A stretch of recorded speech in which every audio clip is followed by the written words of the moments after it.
E para moderar esse próximo painel, O Futuro Presente, eu chamo Marisa Hardman Paranhos. Marisa é casada, mãe de 3 filhos. Seu maior hobby é estar com a família e há 3 anos descobriu o balé. É advogada, membro da quarta geração do grupo empresarial da sua família.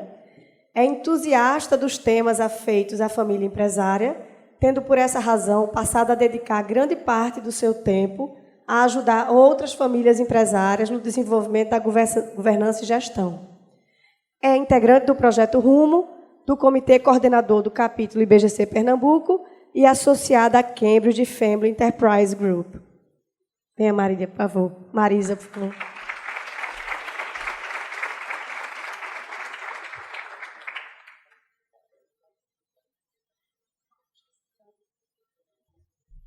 Boa tarde. Muito obrigada, Elane. É um prazer poder participar de mais um ano do Fórum Rumo, e esse mais especial, né? Afinal, é a comemoração dos 5 anos. Me sinto muito feliz de estar aqui, de a gente poder falar sobre um tema tão relevante como esse, inovação nas famílias empresárias. E, assim, antes até da gente começar, eu queria citar uma frase que tem no livro de Silvio Meira, que eu gosto muito, é do Marcel Proust, que a viagem das verdadeiras descobertas não é a que busca novas paisagens, mas a que vê com novos olhos. E queria convidar vocês a ver hoje, o dia todo, com novos olhos. Como foi dito já aqui por Elane, por Maria Eduarda, né, em todos os painéis a gente tem falado, Marcos reforçou também, que a ideia não é a gente sair com respostas, mas a gente sair com várias inspirações. Que hoje vocês possam voltar para casa, poder pensar um pouco no que viu aqui e começar a conversar com suas famílias, com seus filhos, com netos, quem está aqui conversar com as gerações anteriores e poder fazer algumas trocas. Isso porque, gente, a 4ª Revolução Industrial que estamos vivendo, como a gente viu, não está modificando apenas o que e como fazemos as coisas, mas, como foi visto no painel de liderança, quem somos. São mudanças muito significativas. São mudanças que envolvem sistemas inteiros, relação entre países, nas empresas, na sociedade, consequentemente, nas pessoas. E há um ponto de extrema relevância, é que nas famílias empresárias a gente vê muito pouco esse tema ser tratado. Não que vamos generalizar, a gente vai ter, inclusive, casos aqui hoje de famílias que já estão tratando desse tema e já há um bom tempo. Mas é que os tomadores de decisão eles ficam tão voltados ao dia a dia, né, às atividades operacionais, que não param para olhar esse futuro. Como é que podem moldar esse futuro? E, assim, um ponto que aí Antônio Jorge até mais cedo comentou, eu estou ficando assustado com todas essas provocações, né? Como é que a gente faz com que essa inovação ela seja nossa aliada e não uma destruidora de negócios, né? Ela não pode ser considerada como vilã, mas que ela seja uma ferramenta para a perpetuação das empresas.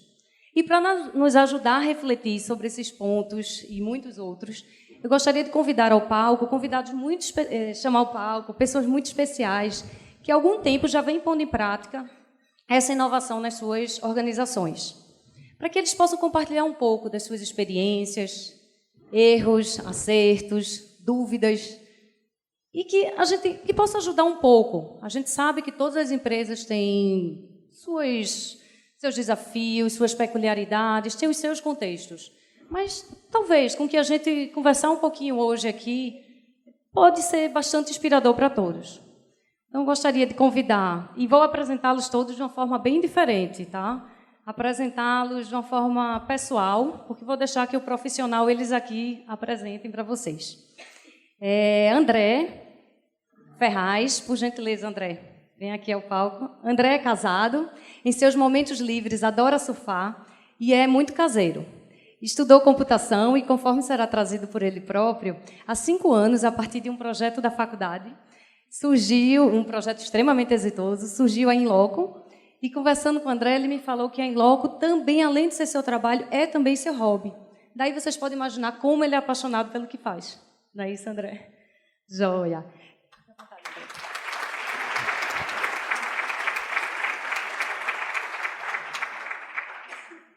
Domingos Monteiro é casado com Fernanda, pai de Daniel e Davi, aqui presentes, né? Todos aqui presentes, tem como hobby curtir a família em todos os seus momentos livres. E como fundador e presidente da Neurotech, lidera um time de mais de 200 especialistas que tem ajudado muito a tornar o Brasil mais previsível, dentro do que é possível, né? E para centenas de negócios em diversas regiões do Brasil. Domingos.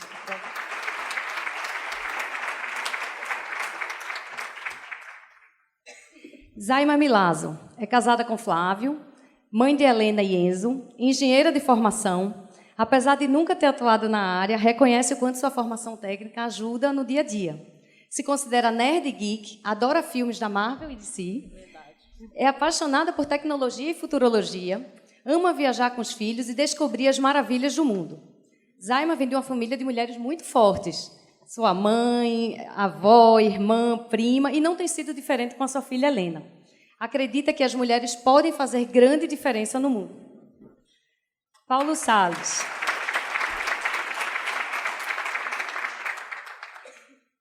Paulo Salles é casado, pai de 2 filhas, avô de 5 netos, formado em engenharia mecânica, é empresário, co-presidente do Grupo Moura. Em momentos livres, adora fotografar e escrever crônicas.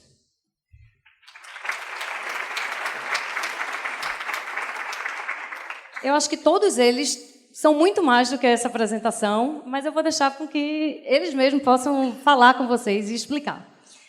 Bom, o nosso painel vai ser dividido em 3 momentos, tá? Agora, cada um dos painelistas vai falar por um pouco tempo, fazer suas apresentações, explicar seus negócios, falar um pouco mais sobre cada um e sobre essa visão que eles têm sobre os futuros, né? Como foi dito mais cedo por Marcelo. Na sequência, a gente vai fazer um debate entre nós aqui no painel e passamos para todos os participantes. Talvez André precise sair um pouquinho mais cedo. Então, quem assim tiver perguntas para André, a gente até gostaria de começar por elas, tá? Quando for o momento de passar para a plateia. E se vocês puderem e quiserem já ir preparando aí as perguntinhas para o painel depois, facilita muito, tá bom? André, passar a palavra para você. Boa tarde, pessoal. Vocês estão me ouvindo bem? Acho que esse microfone tá bom? Beleza. Vou contar rapidinho aqui nosso histórico. A Inloco começou como um plano de 20 anos. A gente começou mais ou menos em 2011 e, enfim, eu estava fazendo ciência da computação aqui na UFPE, no SIM, e, na verdade, a inspiração para criar esse negócio veio de muito antes. Quando eu era criança ainda, meu pai, que é professor de ciência da computação também, ele me estimulou muito a entrar para a área. Eu me sinto até uma certa cobaia científica dele. E muito cedo eu acabei tendo contato com a área de cibersegurança, a área de hacking, né, de como quebrar sistemas. E foi muito assustador, porque eu tinha 10 anos de idade e conseguia quebrar as coisas. E aí, enfim, a primeira ideia que veio para a minha cabeça foi: pô, uma criança consegue quebrar um sistema computacional. Isso é bizarro, não era para ser assim. Segundo, depois ele me introduziu para um outro tema na computação chamado computação ubíqua, que descreve um momento em que nossa vida vai ser completamente automatizada pela computação. E isso está se aproximando, né? Hoje em dia a gente consegue se transportar, pedir comida, fazer praticamente tudo com o nosso celular. Muito em breve vai vir uma nova geração de tecnologia chamada Internet das Coisas. Cada lugar vai ter uma série de sensores que eles vão entender o que está acontecendo no ambiente e vão automatizar a nossa vida totalmente. E aí essas duas ideias conflitaram muito fortemente na minha cabeça, que foi o seguinte: massa, tá vindo um monte de automação para nossa vida vai ser super prática e conveniente, mas é muito fácil hackear. Isso significa que eu posso perder o controle da minha vida a qualquer momento, e eu não aceito isso. E foi daí que surgiu a vontade de empreender, né? Então, ali naquele momento, quando aquela ideia bateu, eu decidi fazer computação, eu decidi dedicar a minha vida, é por isso que eu digo que a Inloco é meu hobby, a tentar resolver esse problema, a tentar impedir que que eu perca o controle da minha vida, nesse momento que nossa vida vai ser automatizada pela computação. E na faculdade encontrei meus sócios, né? Então, a gente tem um histórico aí na faculdade que a gente acabou não conseguindo terminar, né? Todo mundo saiu do curso. A gente passou 3 anos só construindo tecnologia sem dinheiro, não tinha dinheiro de investimento, não tinha nada. Então, era na base do PF de 6 contos que tinha perto da Federal. E, enfim, miojo, pão com ovo, esse tipo de coisa. Então, os primeiros anos de empreender não foram lá tão glamurosos como a gente vê aí nas matérias de jornal, né? E o nosso primeiro escritório foi esse quarto de um dos sócios, onde, para vocês verem, né, era bem pequenininho, 9 metros quadrados. Não dava para todo mundo ficar sentado ao mesmo tempo no nosso primeiro escritório, né? Então, a gente ficava revezando espaço. Mas a gente começou com essa ambição gigante, né, de tentar resolver um dos problemas que eu acredito que vai ser o maior problema da tecnologia nos próximos anos, que é segurança e privacidade. Só que a gente estava em 2010, né, 2011, querendo resolver esse problema, e quando a gente falava que as maiores empresas de tecnologia do mundo iam ser hackeadas, ninguém acreditava, todo mundo ria da cara da gente e dizia que a gente era maluco. No ano passado o Facebook foi hackeado, depois Google, depois Apple, depois Amazon, e, enfim, todas as grandes empresas de tecnologia do mundo foram pesadamente hackeadas, dados de dezenas de milhões de pessoas vazaram por aí, e está só começando, certo? Vai piorar, só vai piorar. Simples como todo dado vai vazar, é simplesmente uma questão de tempo, certo? Porque sempre vai ser mais fácil quebrar um sistema computacional do que construí-lo. Então, a má notícia aqui é que vai dar merda, certo? A boa notícia é que a Inloco existe e está tentando resolver o problema. Mas, enfim, começamos. Não sei se passa. Foi. Esse foi o nosso segundo escritório já, muito maior, mais espaçoso, na Conde da Boa Vista. Onde, enfim, pra vocês terem ideia, essas mesas aí a gente construiu na mão, certo? A gente foi na Rua da Aurora comprar madeira lá daquelas madeireiras, serrou, levou e a gente montou dentro do escritório. Era uma bosta essas mesas aí. Uma delas quebrou o computador que estava em cima. Enfim. E a gente trabalhava tão loucamente que um dos fundadores lá, Ayrton, que é esse que está na direita, ele acabou chegando num ponto que ele não conseguia mais usar o computador porque ele ficou com a tendinite no braço. E aí, eu não sei se vocês notaram, mas aqui embaixo ele está usando o mouse com o pé, certo? Ele conseguiu desenvolver essa habilidade incrível para não parar de trabalhar, certo? Então, enfim, foi um sucesso do dia para a noite que durou um bom tempo. Nesse meio tempo, tentando resolver o problema da segurança e privacidade, a gente construiu o que hoje é a tecnologia de geolocalização mais poderosa do mundo, certo? A gente consegue localizar um smartphone com 30 vezes mais precisão do que o GPS, com 2.4 mil vezes mais eficiência que o GPS, então a gente consome 0,5% da bateria em 24 horas. E vê que doideira, uma empresa que está tentando resolver o problema da segurança e privacidade cria uma tecnologia de rastreamento super poderosa. Qual o sentido desse negócio? Mas calma, a gente fez isso pelo seguinte: a forma como a gente se apresenta ou a gente se autentica em qualquer sistema hoje é com a nossa identidade real, certo? A gente vai lá e coloca nosso e-mail e nossa senha, a gente vai lá e coloca nosso CPF, a gente vai lá e coloca nosso telefone.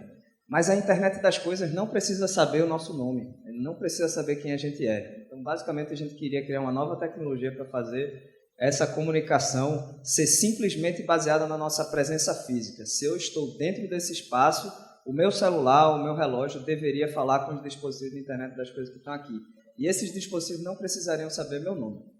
Então, a gente criou uma tecnologia, primeiro, para conseguir fazer essa interação acontecer, e segundo, para fazer o seguinte: a gente tem que, pelo menos, ter uma chance de individualizar cada usuário, por mais que a gente não saiba o nome dele. Então, como é que a gente faria isso? Bom, seres humanos são e sempre serão seres físicos, e os dois corpos não podem estar no mesmo espaço, no mesmo lugar, certo? Então, uma maneira de criar um equivalente a uma impressão digital, que é única para cada pessoa, seria a observação do movimento. Certo? Nenhuma pessoa vai se mover exatamente da mesma forma que outra pessoa. Então, essa análise do movimento e essa capacidade de entender a presença física, a gente entendeu como uma nova forma de fazer a comunicação entre pessoas e máquinas, e não mais a gente entregando quem a gente é para cada máquina dessa. Então, enfim, a gente passou muito tempo desenvolvendo a tecnologia. Para vocês terem uma ideia, a gente passou 5 anos para emitir a primeira nota fiscal, então era um negócio muito louco, né? Mas, enfim, depois de um tempo, o negócio começou a crescer. Hoje em dia a gente tem negócios aí nas áreas de mídia, varejo, análise de mercado, a parte de segurança e antifraude para bancos. Então, por exemplo, se hoje você baixa um aplicativo de um banco e você não precisa mais de um comprovante de residência para abrir a sua conta, é porque nossa inteligência está ali por trás. Se hoje você chega em casa e aquele aplicativo de delivery de comida manda o cupom na hora certa e parece que foi mágica, foi a nossa inteligência que estava ali por trás. Se hoje você está no aeroporto e aparece um cupom de desconto do aplicativo de táxi, foi a nossa inteligência que estava por trás, né? Então, a gente está aí em vários momentos do dia a dia de diversos usuários, uma escala bem grande, são 60 milhões de smartphones aqui no Brasil que usam a nossa tecnologia. Praticamente todo grande aplicativo no Brasil utiliza a tecnologia da gente, e a gente está indo para uma nova fase. Nesse momento, eu estou me mudando muito em breve para o Vale do Silício, porque tem uma coisa importante que a gente quer fazer lá. No Vale do Silício existe uma falácia que se vende para todo mundo, que para o usuário ter acesso à conveniência que a internet é capaz de trazer, ele é obrigado a abrir mão da sua privacidade.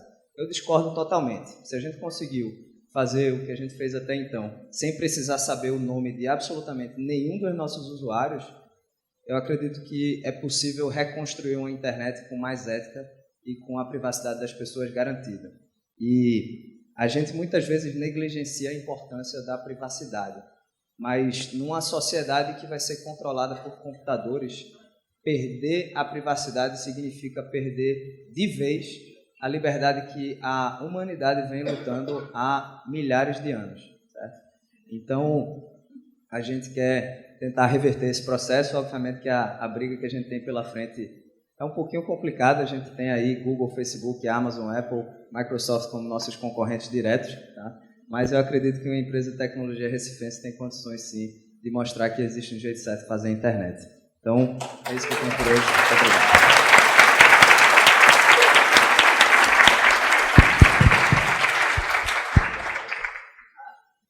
Foi mal. A gente passou 5 anos para faturar, mas hoje em dia a empresa é lucrativa, o número de funcionários é um pouquinho maior. A gente está com 200 e poucas pessoas hoje, está com 100 vagas abertas, inclusive, se vocês tiverem indicação, nosso escritório fica aqui no Marco Zero, esse prédio aqui que vocês devem conhecer. Tem 100 vagas abertas aqui em Recife para engenharia, tem também São Paulo, então se vocês tiverem boas indicações em São Paulo, estamos contratando agressivamente, tá? E hoje a empresa é lucrativa, então a gente não é tão doido assim. Finalmente, só para fechar esse ponto, apesar da história muito louca, hoje a Inloco já é a maior empresa de tecnologia do Nordeste, tá? Mas está só começando. Obrigado.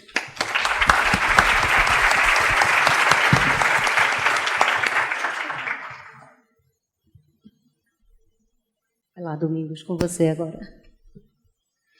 Bom, pessoal, obrigado aí pelo convite. É uma satisfação estar aqui com vocês. E o tema aqui é a gente falar sobre o futuro das empresas e as empresas do futuro, né? Então, eu queria começar contextualizando essa nossa conversa aqui, pedindo a colaboração de vocês, tá? Queria fazer algumas perguntas aqui, e aí eu queria assim, que vocês levantassem a mão para me ajudar a entender. Tá? Por favor, levanta a mão aqui quem já alugou um filme numa locadora de vídeo. E não estou falando... VHS. Quem já tirou foto com filme aqui, levanta a mão. Bom, vocês lembram aquele filme do Jurassic Park, que o cara se perde na ilha e tinha um celular lá que o cara conseguia falar? Todo mundo lembra desse filme? Vocês já ouviram falar na empresa Iridium? Foi a empresa que mais queimou satélite na história, tá? O que é que tem de comum em todas essas empresas aqui, tá, gente? Quando a gente fala do futuro das empresas, todas elas, no seu tempo, foram extremamente inovadoras, sem exceção. e todas elas, por alguma razão, não existem mais. E o que é que isso tem a ver com a nossa conversa aqui hoje?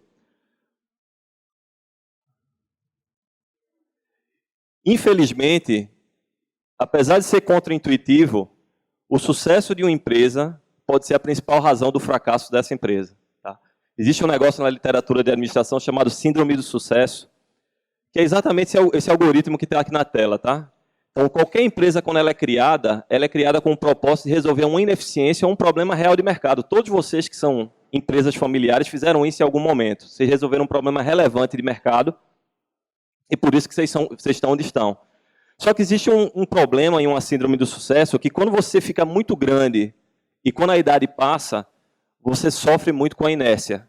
E a inércia, tanto a inércia de tamanho quanto cultural, pode fazer com que suas empresas não consigam reagir como deveriam ao que vem acontecendo no cenário competitivo. Eu trouxe duas notícias que depois estão no link ali para vocês olharem. Só para vocês saberem, 90% das empresas que iniciaram no Fortune 500 não estão mais lá. 90%. E das empresas que hoje fazem parte do S&P 500, que é o índice da Bolsa de Nova York, se a gente mantiver o ritmo de churn, ou seja, de saída de empresas que a gente tem hoje, daqui a 10 anos metade delas não estarão mais lá. O que está acontecendo, gente? Vamos pegar um caso mais próximo. Todos nós aqui fazemos compras no varejo. Vocês sabem que foto é essa aqui? Esse é o shopping nos Estados Unidos que nunca abriu. Não abriu por quê, gente? O varejo acabou? Sim ou não? Não, né? Será que não? Olha lá, em 2017, 700 megavarejistas americanos perderam concordata. Quem aqui já foi na Times Square? Acho que todo mundo, né? Levanta a mão quem já foi na Times Square. Vocês lembram aquela loja da Toys R Us fantástica que tinha lá? Fechou junto com todas as outras, em 2 semanas, 33 mil pessoas na rua, em layoff, e o negócio quebrou. A Macy's, que é outro ícone americano, em 2018 fechou 11 lojas. E só para encerrar esse cenário aqui negro, a Macy's, que é a loja de todas as coisas, a Macy's, quando chegou no Brasil, ela foi capa de todos os jornais do Brasil. Sabe por quê? Porque era a primeira loja que tinha escada rolante e ar-condicionado lá dentro. Fechou também no ano passado, tá? Então, varejo acabou ou não acabou, gente? É engraçado, eu fiz essa palestra há 2 semanas atrás com um bando de varejista, né? Todo mundo disse que não, depois todo mundo ficou calado também. Mas claro que não acabou, né, gente? A empresa mais valiosa do mundo é o quê? É um varejo, né? Fica ali batendo num trilhão de dólares de valuation, bate e volta, bate e volta. Então a empresa mais valiosa do mundo é o varejo. Então não é o varejo que acabou. O que acontece quando a gente bota em... Notícia da semana passada, vocês devem ter visto, né? A Amazon lançou o Prime no Brasil. O que é que aconteceu com os varejistas do Brasil? Perderam em um dia 5 bilhões de dólares. Em um dia. Hoje, se vocês forem olhar, eles já recuperaram. Lógico que foi uma histeria, né? Mas isso mostra, quando a gente olha aqui, compara o que aconteceu nos Estados Unidos, se a gente vê qual era o tamanho da Amazon em 2006 e 2019, dá para ter uma ideia por que o mercado fez a histeria que fez na semana passada. Então, se o varejo não acabou, mas grande parte dos varejistas tradicionais, como as empresas do S&P 500 e tantas outras, estão sofrendo, o que será que está acontecendo?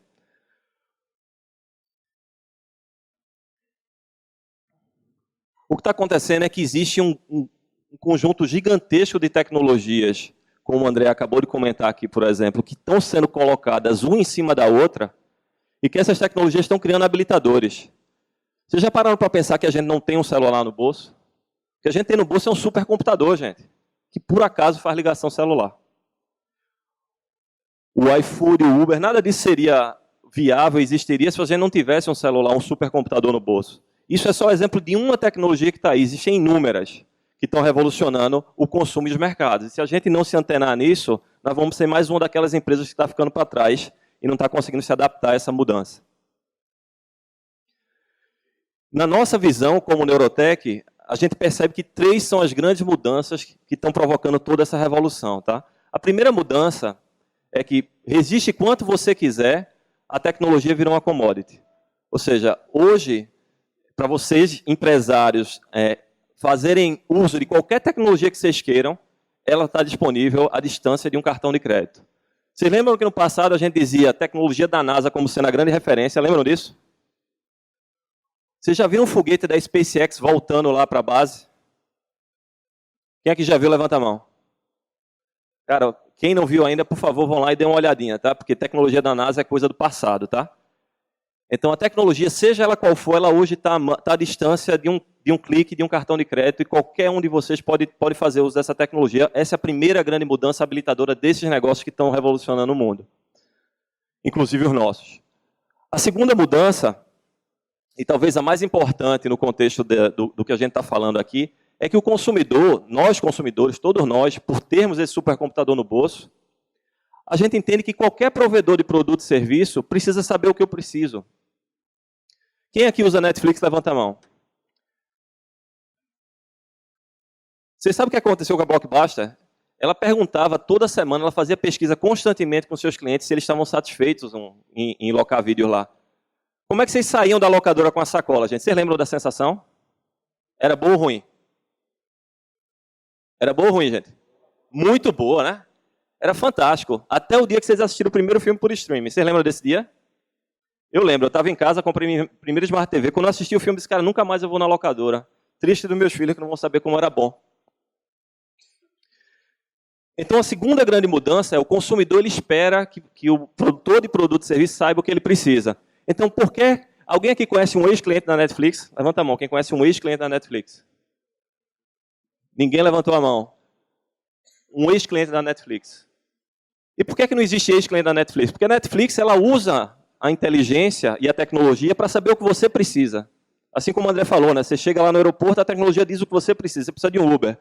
A Netflix diz qual é o filme que você quer assistir naquele momento, naquele dia, porque ela tem a experiência de milhares e milhões de consumidores e ela usa a tecnologia para isso. No Brasil tem um varejista. Quem comprou aqui já na Magalu, levanta a mão. A Lu fala com a gente, né? Vocês já falaram com a Lu? Cara, a Lu fala com a gente. Então, é esse tipo de experiência que a gente precisa. E, inclusive, é um dos varejistas que está se despontando como aquele que vai conseguir resistir à entrada da Amazon no Brasil.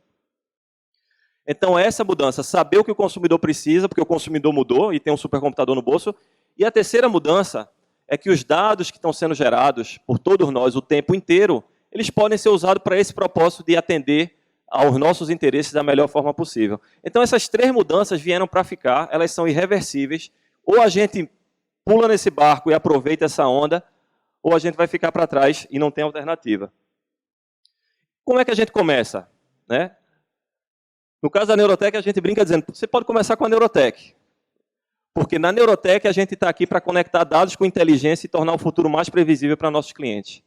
Então a ideia é que se os dados estão disponíveis e se existe inteligência e tecnologia para a gente tomar uma decisão, a Neurotech tem ajudado centenas de empresas no Brasil inteiro a tomar decisões mais precisas e tornar o futuro mais previsível. Vou dar um exemplo. Isso aqui é um banco digital, um banco relevante, né? Temos vários novos players entrando no mercado, mas esse banco digital, ele abre a conta, como o André explicou lá no smartphone, e ele oferece crédito para os consumidores.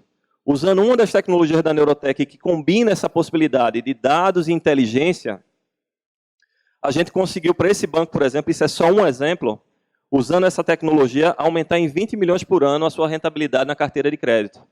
E como esse banco, a gente tem dezenas de outras empresas que têm resultados bem semelhantes usando essas tecnologias novas de Big Data e inteligência artificial para tomada de decisão. O que é que a gente faz para resolver problemas e para ter uma abordagem inovadora para problemas, talvez problemas que a gente não conseguiu resolver até então? No caso da Neurotech, a gente tem uma receita de 3 passos. Tá? Primeiro, é a gente ter certeza sobre o problema que a gente está enfrentando. E só para dar um exemplo, como isso pode parecer simples, mas não é, dê uma olhada nessa imagem e me diga onde é que está o problema. Muita gente ri quando vê essa imagem, né? No usuário, né? Na realidade, cara, não tem problema em canto nenhum nessa imagem, tá? Se vocês forem olhar para esse indivíduo, vocês vão ver que ele é careca e boné foi feito para dar estilo, tá? E o objeto que foi feito para tapar o sol é a mão. Se a gente olha para o consumidor com os nossos preconceitos ou com nossas crenças e nossas realidades, a gente corre um sério risco de errar. E eu estou dando esse exemplo, vou dar um exemplo real para vocês. A gente tem uma locadora de veículos que chamou a Neurotech. Eu não sei se vocês sabem, no Brasil, uma locadora de veículos acaba o ano com 80% da frota que iniciou o ano. Vocês sabiam disso? Para onde vai os 20%? O cara aluga e nunca devolve o carro.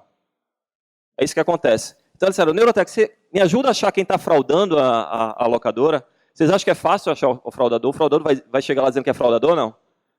Então a pergunta não era essa, a pergunta era, Neurotech, me ajuda a saber quem é o brasileiro, qual é o perfil do consumidor meu que tem o seu perfil facilmente hackeável. E aí a gente conseguiu reduzir em 60% a perda de veículos só com essa mudança de qual é o problema que eu estou enfrentando. Então, saber qual é o problema é fundamental se a gente quer resolver problemas com tecnologia. Tá? Segundo passo, ser corajoso e ir na contramão. Isso é difícil, né? Levanta a mão aqui quem recebeu bônus esse ano porque errou. Levanta a mão. Eu recebi, tá, gente? Se você não tem um ambiente que é permitido errar, você nunca vai inovar. Então, você tem que se permitir, dentro da organização, ter um olhar diferente. Se todo mundo está olhando para o mesmo lugar, o resultado vai ser o mesmo. E a empresa vai continuar no mesmo caminho e a gente vai ser engolido por alguém. Então, tem que ser corajoso e ir na contramão. E terceira coisa, existe vida lá fora. Se a gente acha que a resposta para todos os nossos problemas estão dentro de casa, cuidado. Pode ser que a informação que você tenha dentro de casa seja uma gota no oceano das informações que você precisa para tomar a melhor decisão. E se você tiver as ferramentas que possam acessar essas informações para uma melhor tomada de decisão, você vai tomar decisões muito melhores. Então, em resumo, ter clareza sobre o problema, se permitir ir na contramão qual é o terceiro? Existe vida lá fora, tá? Isso é o mais importante, na verdade, os dados. Então, a ideia da Neurotech é qual é o desafio que você tem, como é que a gente pode usar essa tecnologia para, se eu tenho um cenário nebuloso aqui na frente, ou seja, eu não consigo enxergar o que está acontecendo, a gente vai pegar a informação e a tecnologia certa para dar um loop naquele problema e ajudar você a tomar a melhor decisão, tá? Obrigado, gente.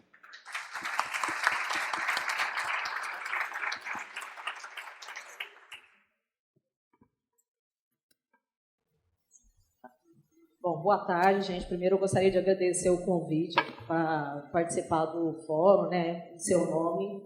É uma honra muito grande estar aqui nessa sala com vocês, né, empreendedores, né, do Brasil. Eu não sou empreendedora, eu sou executiva de uma empresa, né, do Grupo Algar. Eu acredito que a coragem de vocês é realmente relevante, então é uma honra muito grande estar aqui hoje. Ouvir histórias tão emocionantes assim, é um prazer, né? Então, eu vim aqui para compartilhar um pouco da nossa experiência do Grupo Algar, né, falando um pouco sobre esse grupo. É um grupo nacional, né, mineiro. O nosso propósito é gente servindo gente. De fato, nos valores da empresa está muito forte a valorização de todos esses entes, das pessoas que trabalham na empresa e principalmente dos nossos clientes. É um grupo hoje que tem mais de 2 milhões de clientes, né, 20 mil associados. Nós chamamos os funcionários da empresa de associados para que eles se sintam donos da empresa, né, e fatura hoje em torno de 3 bilhões de reais. Esse grupo foi fundado em 1930, então é um grupo de 89 anos, já está na 4ª geração da família, e o fundador é o Alexandrino Garcia, já falecido, né, o nome do grupo é em função do nome dele, né, Algar. O Dr. Luiz, que é o filho dele, ele hoje ocupa a cadeira de presidente de honra do Grupo Algar. O filho dele, Luiz Alexandre, é o presidente do nosso conselho, né? Ele, até o ano passado, ele operava, de fato, a empresa, então ele passou a operação da empresa para um executivo, que é o Divino, e assumiu a cadeira do conselho. E tem mais um acionista, que é a vice-presidente de gente, né? Que é a Eliane Garcia, porque, de fato, as pessoas estão no centro do nosso propósito. O grupo é bastante diversificado, hoje ele tem 3 ramos.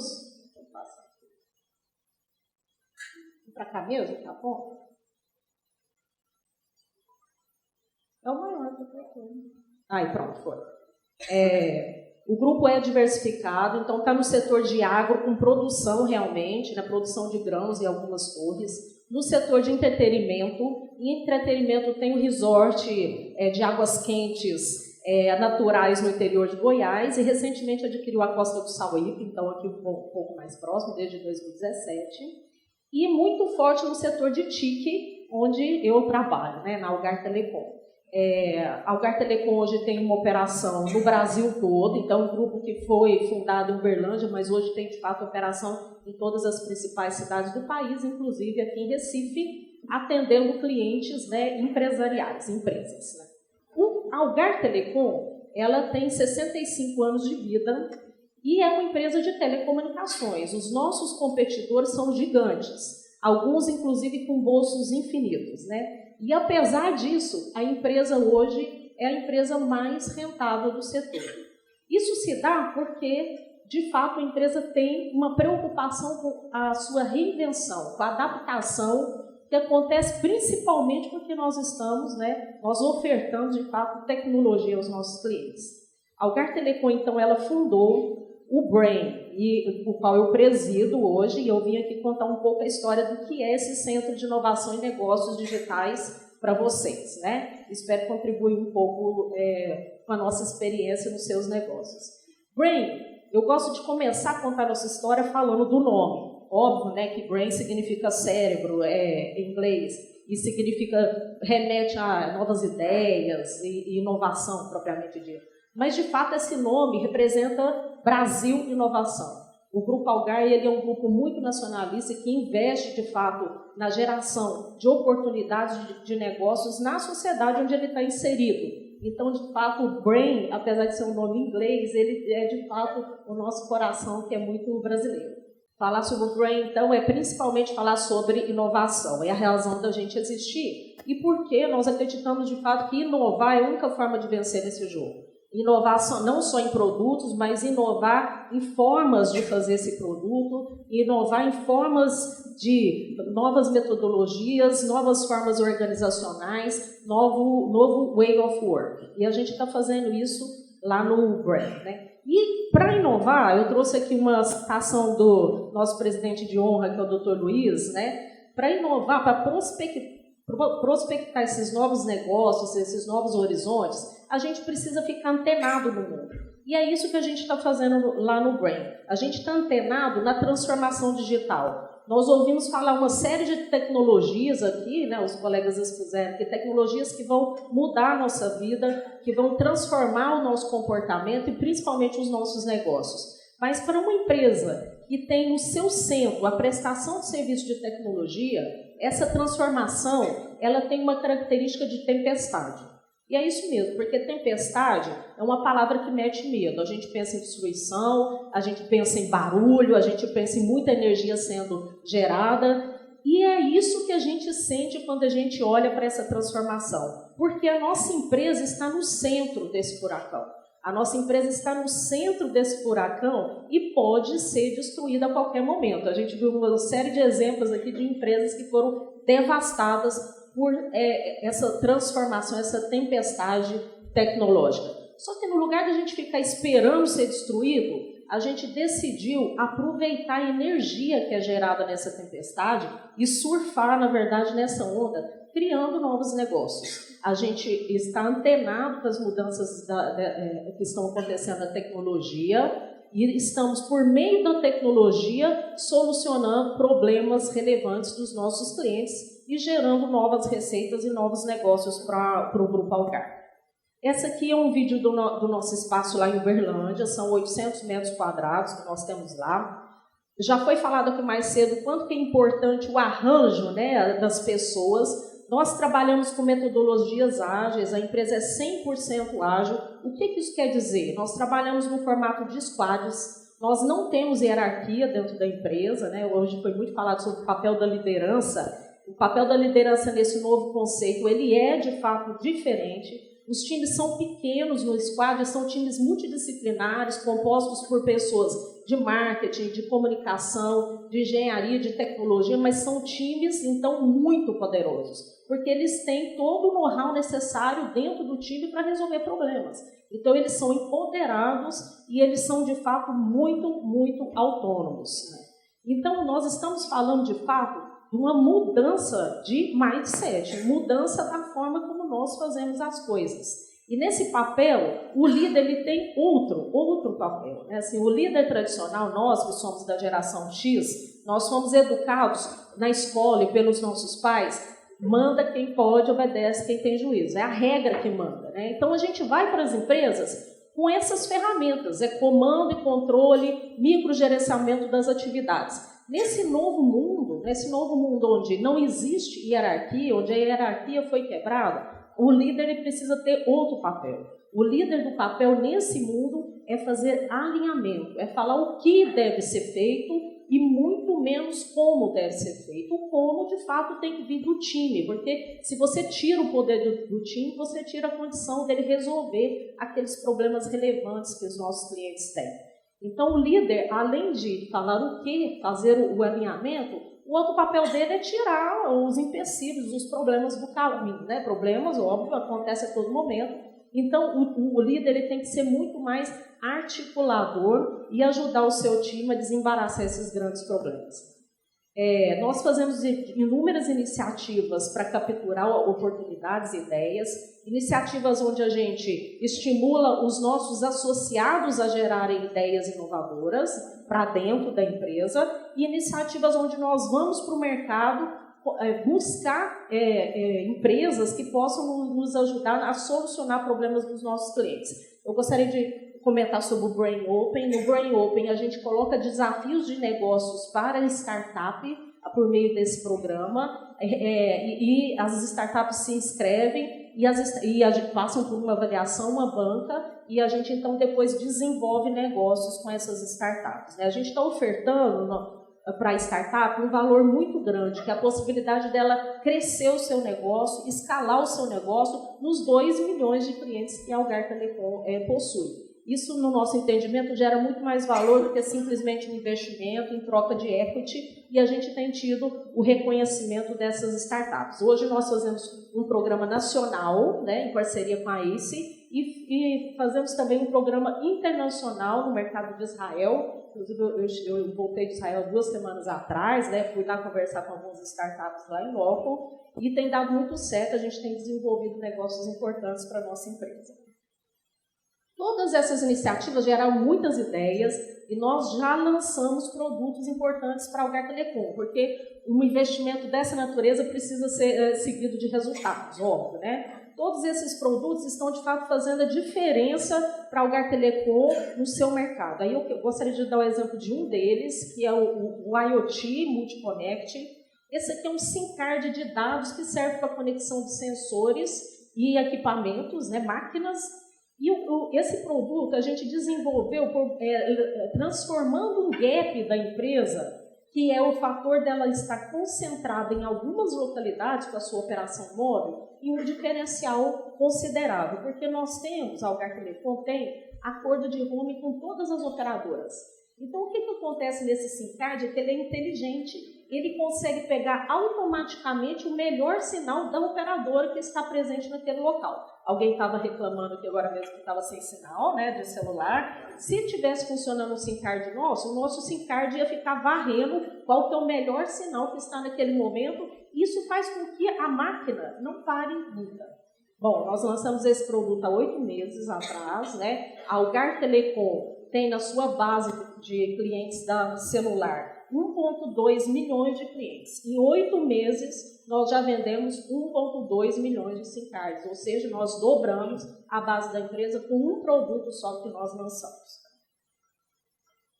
Bom, além disso, a gente tem recebido inúmeras visitas de clientes. Essa proximidade com os nossos clientes é muito importante para a gente entender a sua cadeia de valor, entender os seus problemas, as suas necessidades. A gente recebeu lá em Uberlândia mais de 270 clientes em 2 anos e o Brain se transformou numa plataforma de negócios para a Algar Telecom. Além do reconhecimento dos clientes, a gente também teve o reconhecimento do mercado, de uma forma geral. Recebemos alguns prêmios de inovação importantes, né? O primeiro é da 100 Open Startups, que concentra muitas startups no seu portfólio, mais de 10 mil, e nós fomos reconhecidos como a telecom mais aberta do ecossistema, muito em função do valor que nós estamos gerando para as startups, né, poderem fazer negócios conosco. Um outro prêmio importante que nós recebemos é da telecom mais inovadora do mercado brasileiro, pelo valor econômico, é o principal prêmio de inovação do mercado. A gente ficou muito feliz de ser reconhecido, né, por todo o trabalho que a gente tem feito em inovação. Então é isso, né, o Brain está conectando o ecossistema de inovação do coração do Brasil, lá de Uberlândia, onde fica a sede da empresa, por isso esse meu sotaque estranho, né, gente? Desculpa. A gente recentemente abriu o nosso braço em São Paulo, tem um pouco mais de um mês, porque a gente sentiu necessidade de se conectar com um ecossistema tão importante de São Paulo e também ficar mais próximo dos nossos clientes. E a gente vem para Recife em breve, né? Agora em outubro, o Porto Digital. A gente está muito feliz e assim com altíssimas expectativas, né? Todas as nossas conversas aqui foram muito boas, assim, eu estou me sentindo muito bem recebida. Então, em outubro a gente inaugura o nosso braço, porque a gente entende que a gente não pode ficar de fora desse ecossistema maravilhoso que é o Porto Digital. Gente, é isso, né? E depois tem perguntas, né? Fica à disposição.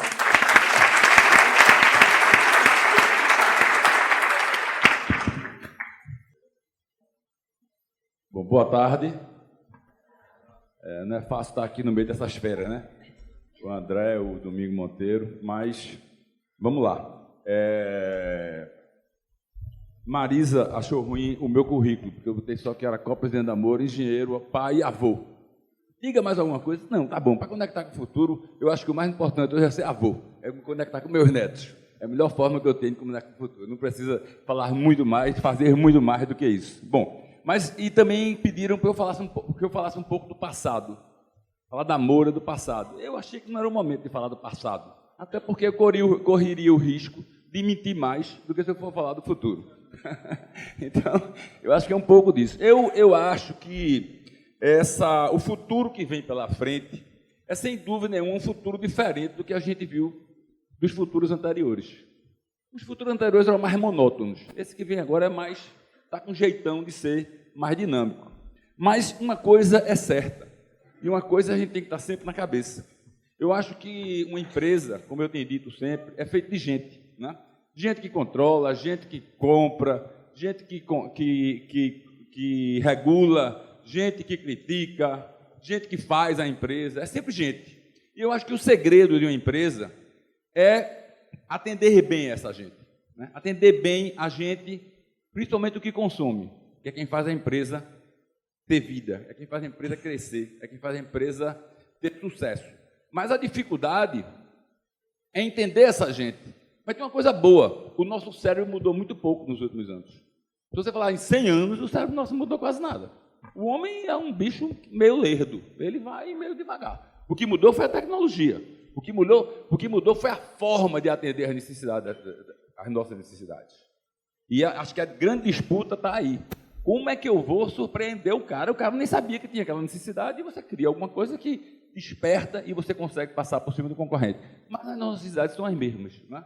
Tem aquela pirâmide de Maslow, não sei se vocês lembram daquilo, né? Tem embaixo lá a pirâmide hierárquica das necessidades, embaixo suas necessidades fisiológicas, onde você alimento, abrigo, sexo. Eu fiquei surpreso quando eu vi sexo como necessidade fisiológica. Depois você tem a segurança, a sociabilidade, estima lá em cima a questão do crescimento pessoal.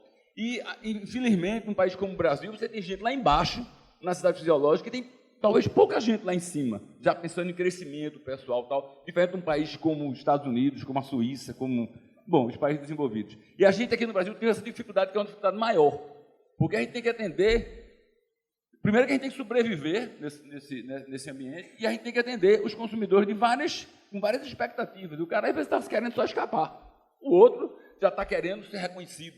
Então, uma empresa vai caber sempre a gente tentar descobrir, na minha maneira de ver, como é que a gente vai usar a tecnologia, como é que a gente vai usar todo o arsenal de tecnologia disponível para poder atender essas necessidades e surpreender a nossa cadeia de valor, os nossos clientes, o nosso B2B, o nosso consumidor final, para poder fazer com que eles se sintam sempre mais satisfeitos com o nosso trabalho do que com o trabalho do concorrente.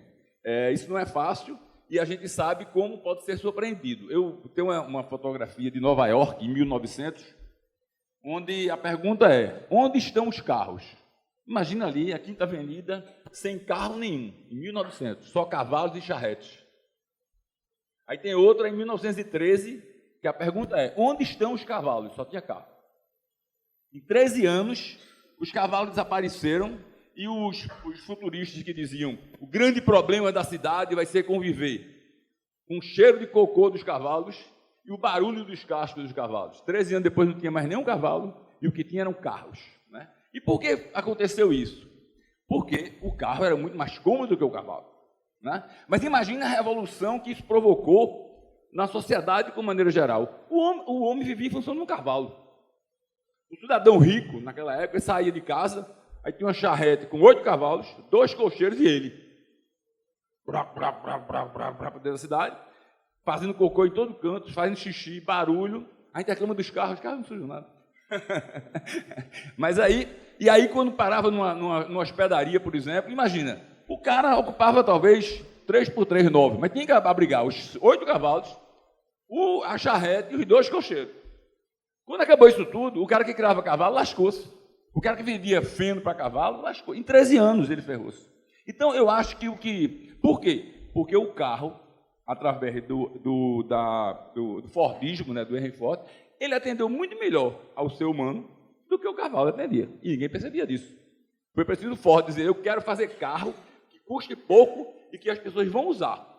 E não um carro para o cara ter aquele orgasmo da invenção. Que coisa linda, eu fiz um carro. Não, ele conseguiu popularizar, ele conseguiu botar o carro para o povo usar. E daí é que está a grande sacada, usando o quê? A tecnologia que ele dispunha na época. E o carro lá para cá evoluiu muito pouco. 4 rodinhas, uma direção, foi perdendo o jeito de charrete, mas está lá ainda. Você olha assim, não lembra de uma charrete, né? E aí, dentro desse processo todo, o que é que acontece com o digital? O digital, ele assusta mais, porque você não... Imagina uma caixinha de ferramenta, uma chave de fenda, um martelo, né? Uma furadeira. Qualquer sujeito, sem ser um debilóide, ele consegue usar aquilo. Ele olha no alicate e isso aqui deve ser para apertar, ainda dá uma machucada no dedão e tal. Mas uma caixinha de ferramenta digital, o cara não consegue ver. Ele não consegue entender como é que ele vai usar aquela ferramenta digital. E isso nós, empresários do setor, vamos dizer assim, normal, do antigo, do antes da internet, temos que observar muito bem e tentar entender como é que a gente vai usar essa caixinha de ferramenta. E se a gente não souber usar, vai ter que buscar com as pessoas que sabem usar essa caixinha de ferramenta, para nos ajudar nesse processo. Porque se a gente não entender isso, a gente não conseguirá atender nem aos clientes externos nossos, consumidores, nem aos nossos chefes, como os acionistas, nem o pessoal que faz, nem nada. Porque essa tecnologia vem de uma forma que ninguém quer ficar fora dela, porque é gostoso ter ela, né? Quem tem aqui um filho que fica lendo uma telinha do celular, né? Por que a Nokia achou que não, o iPhone é bonitinho, mas não vai passar, é só um modismo. E acabou-se em 2 anos. Porque é muito melhor um iPhone do que a Nokia. Desapareceu. Então, nós, do mundo da indústria, que foi feito há 60 anos atrás, nós temos a obrigação de entender o que é que está acontecendo com o consumidor. Não só com o consumidor, com o nosso varejista, porque para a gente ter sucesso, a gente tem que saber compartilhar sucesso. Eu digo sempre ao pessoal lá na Moura, na área comercial, quem precisa da bateria não é um carro. Quem precisa da bateria é alguém que está dentro do carro. É algum dono do carro. E a gente tem que ser capaz de chegar nesse cara de uma forma rápida, fácil, sem complicar a vida dele, dizendo mais sim do que não, burocratizando, para poder essa coisa dar certo. Vocês imaginem, quando a gente ia fazer uma viagem no passado que eu digo 20 anos atrás, a gente pegava um mapa, 4 rodas, abria aquele mapa lá, com a namorada, com a esposa, e vai para onde? Para Salvador. Aí começava logo uma confusão, uma briga para definir o caminho, né? Aquele mapa enorme. De vez em quando você olhava para a mulher estava com o mapa ao contrário, de cabeça para baixo. O mapa não é assim, é ao contrário. Tá? E aí, depois, em seguida, veio o GPS. Milagre, GPS. Né? Aí o cara comprava o GPS, colocava lá no carro e dizia Salvador. E o carro, e a gente chegava em Salvador. Quando o cara estava comprando o GPS animadíssimo, vem o Waze.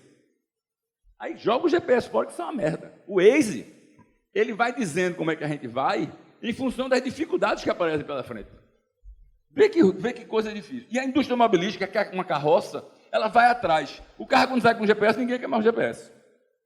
O carro, tela do GPS, ninguém usa mais daquilo. Mas sai, modelo novo, tem GPS, ninguém usa mais daquilo. O cara vai usar o Waze no celular dele.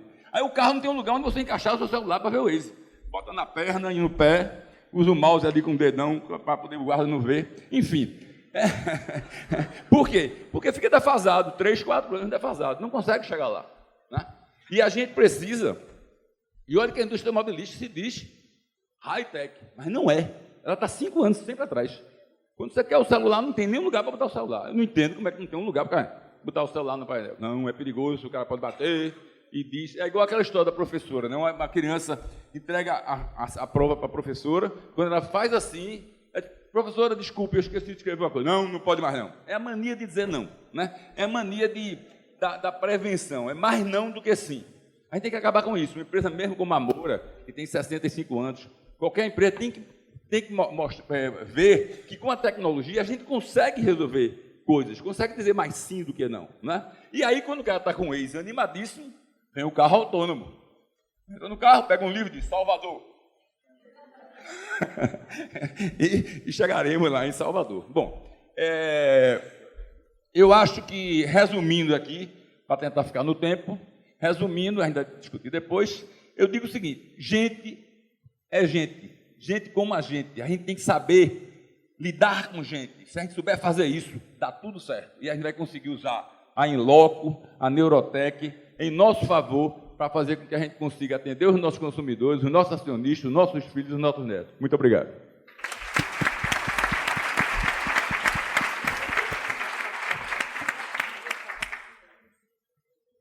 Bom, excelente, né? Várias provocações aqui. E aí a gente vai agora começar um debatezinho para aproveitar ao máximo aqui a presença das feras, como disse Paulo aqui, né? E aí eu vou começar aqui por André e por Domingos, tá? Eu vou fazer uma pergunta que dá para vocês dois responderem, lógico, individualmente, cada um com seu ponto de vista.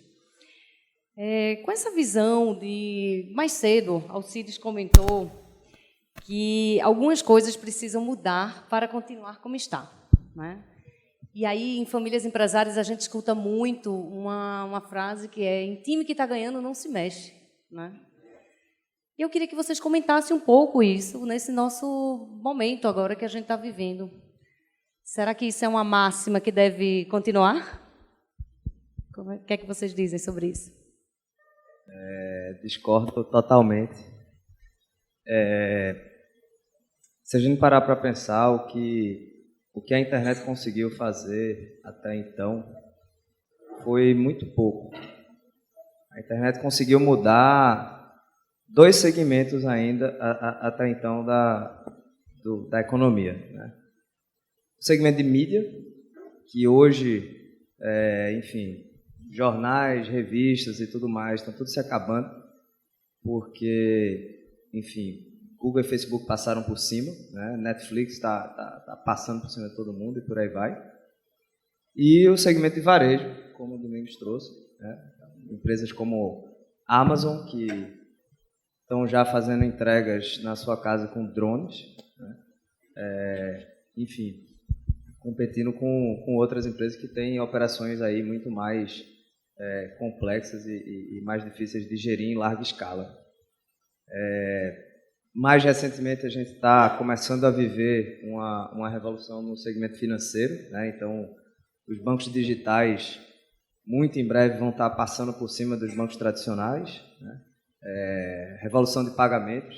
Em lugares como a China, por exemplo, você não consegue usar mais dinheiro de papel. Eu estive lá recentemente, eu fui numa loja de eletrônicos, cheguei no caixa e tirei dinheiro da carteira. A atendente lá, foi uma conversa muito louca, né? Porque ela estava falando chinês, eu falando inglês. Ela dizendo que não, aí eu tirei o cartão de crédito, ela, não.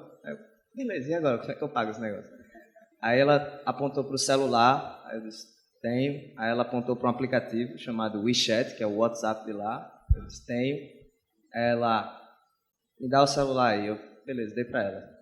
Aí ela olhou meu nome de usuário, né? Beleza, me dá o dinheiro. Aí, ainda bem que essa linguagem todo mundo entende, né? Aí eu dei o dinheiro para ela. Ela pegou e mandou o dinheiro para dentro da minha carteira lá do WeChat, eu fiz o pagamento e fui embora, né? Então, todas as outras indústrias vão ser revolucionadas. A indústria, o agronegócio, absolutamente tudo vai mudar radicalmente. Então, se vocês não estiverem preocupados ainda, eu começaria a ficar, porque está vindo uma nova geração de tecnologia, que é a internet das coisas, tem novas tecnologias que já existem desde os anos 70, né? Desde os anos 60, o conceito de inteligência artificial, mas só agora a gente tem o poder computacional para fazer esse negócio funcionar. E tudo vai ser automatizado, certo? Tudo que hoje está numa planilha vai ser automatizado, tudo que hoje está no papel vai morrer. Então, se não correr para se adaptar para esse novo momento, enfim, provavelmente a maioria das empresas está morta e não sabe ainda. Então, eu começaria a me mexer já, eu começaria a principalmente, mais do que contratar uma consultoria para fazer um projeto de transformação digital, qualquer coisa do tipo. Não pode terceirizar um negócio desse, não. Tem que chamar para ajudar a fazer isso dentro da sua empresa, mas você tem que mudar a cultura da sua empresa radicalmente. E para isso, provavelmente, você vai ter que mexer e muito no time, provavelmente você vai ter que tirar boa parte das pessoas que estão no seu time e trazer pessoas novas, porque no final das contas a cultura da empresa são as pessoas que estão lá nesse momento. Então, eu mexeria radicalmente. Deixa eu pegar o gancho do André junto com o do Paulo e começar pelas pessoas, né? Quando a gente fala que as empresas, né, time que está ganhando se mexe, vamos pensar no futuro da profissão, que se fala muito. Então, tem um estudo recente da McKinsey que fala que aqui, no terceiro mundo, 15% das profissões vão acabar até 2030, das profissões que existem hoje, né? E a gente olha isso, pô, só 15% é pouco, né? Mas das que sobram, mais de 80% vão ser transformadas, tá? Então, na realidade, 80 mais 15 é quase todo mundo que vai ser diferente. Então, se a empresa é feita de pessoas e as pessoas vão ter que se adaptar, é nada mais natural a gente entender que as empresas terão que se adaptar também. Aquela síndrome do sucesso, né, que tem uma literatura nova de negócios que fala em empresas ambidestras. Alguém já ouviu falar em empresas ambidestras aqui? Preocupante, né? Anotem e procurem saber o que é, tá? Então, só existem dois cenários onde em time que está se ganhando não se mexe do ponto de vista empresarial. Um é se você tem um monopólio, e isso é não sustentável. A gente sofreu muito aqui, e sofre ainda como Neurotech, porque a gente enfrenta empresas que são duopolistas e a gente bate de frente nisso. Então, nesse cenário, você pode ter uma sobrevida, mas não indefinida. E o segundo cenário é se as condições do mercado eles não se acabam. Por exemplo, para a agricultura, você sempre vai precisar de terra, então, se você tem terra, você vai ter alguma vantagem competitiva. Tá? Mas, fora isso, eu concordo com o André que a digitalização ela é inevitável, né? O que era físico está se tornando digital e só tem duas possibilidades, né? Nós, como empresários, entendemos isso como um fato e fazemos que isso seja uma vantagem competitiva, ou a gente pode resistir, enfrentar e acreditar que não vai acontecer e aí nós vamos ficar para trás porque o trem vai passar por cima, tá? Não tem alternativa. Então, até no futebol, né? O time que está se ganhando no semestre, daqui a pouco o time está ganhando, sempre são altos e baixos, né? Então, essa é a minha visão sobre esse aspecto, Marisa. Eu queria só complementar um negócio. Ok. Hoje, Bom. É o seguinte, só fazer uma declaração polêmica aqui e anotem, daqui a 30 anos vocês falam comigo e digam se aconteceu ou não. Mas até o Google não vai existir daqui a 30 anos. É isso. Também acredito. Bom, eu acho que foi colocado muita coisa aqui. Eu acho que não é uma questão, como o André falou, de contratar uma consultoria. Eu acho que para um empresário entender isso, ele tem que mergulhar profundamente, tem que ser uma transformação cultural, uma transformação na forma de pensar. Eu diria que não é fácil acontecer isso. Eu estou convencido que é necessário fazer isso. Nós temos uma empresa tradicional e a gente tem o orgulho de ter uma rede de varejo. E, no primeiro momento, a gente estava assustado com o que vinha pela frente no carro elétrico. E depois eu olhei assim e disse, eu não estou preocupado com o carro elétrico, não, eu estou preocupado com o varejo. Como é que a gente vai atender esse varejo se as pessoas estão dando uma gulgada antes de comprar uma bateria? Como é que a gente vai fazer isso? E aí, bom, para pagar o meu cachê, está aqui, né? Vou fazer uma propagandazinha. Precisando de uma bateria, morafácil.com, com alguns cliques você recebe menos de 50 minutos a sua bateria em casa instalada. Isso é uma revolução que a gente está fazendo dentro de casa. Não foi fácil fazer isso. A gente está conseguindo fazer isso em todas as grandes cidades do Brasil, mas não é fácil romper isso, porque eu tenho o meu cliente tradicional. Como conviver com o Moura Fácil que vendem a bateria e eu tenho 50 mil pontos de venda no Brasil. Nós temos 50 mil pontos de venda no Brasil. Então, de repente, a gente dizia, nosso maior ativo é a fábrica, depois disse, opa, nosso maior ativo é a rede de distribuição, depois nosso maior ativo é a marca, e hoje, nosso maior ativo são os 50 mil pontos de venda. Com o digital, o que é que eu posso fazer com esses 50 mil pontos de venda? E quando a gente vende uma bateria pelo morafácil.com, o cara não precisa dizer onde é que está, que é em locos, identifica onde é que ele está. André resolveu essa bronca para a gente. E a fintech dá o crédito. Bom, é isso. Mas então, para fazer essa mudança, tem que mudar. Se você fosse baseado no que você fez no passado, você vai cometer um grande erro, não tem como. É uma tendência dizer, se a gente acertou no passado, vamos repetir a mesma lógica. Não funciona, é claro que não funciona. Por que não funciona? Apesar das pessoas serem as mesmas, o seu concorrente não é o mesmo e as ferramentas disponíveis são outras. As próprias necessidades, né, começam a ser outras. Zaima colocou até, quando estava expondo sobre o Brain, que nasceu pela necessidade de transformação, né? E quando a gente conversou um pouco antes, você comentou assim, olha, a gente não fez isso não é porque é bonito ter um espaço colorido, né? E vem muito nessa linha do que os meninos falaram, do que Paulo falou aqui, dessa questão de mesmo você tendo algo que é rentável, que está vivo, né? É o caso da Algar, é o caso da Moura, e vocês têm que estar pensando nessas mudanças, né? Fala um pouquinho, Zaima, assim, como que o Brain tem conseguido ajudar na Algar, né? E até aquele plano, daquela estrutura organizacional, como vocês estão até mudando isso daí dentro da própria Algar, né? Eu quero puxar o gancho com a pergunta anterior, né? Assim, minha opinião é também que time que está vencendo precisa de mudar, né? Assim, a gente não vive essas duas condições que foram citadas, são assim muito, muito difíceis de acontecer, o alinhamento. Então, a empresa tem que mudar a todo momento e se adaptar, né? Tem que se adaptar de fato. E o papel do Brain no Grupo Algar é esse papel de adaptação, né? Quando você fez minha apresentação, você falou que eu sou nerd, geek, eu gosto muito de filme de super-herói, né?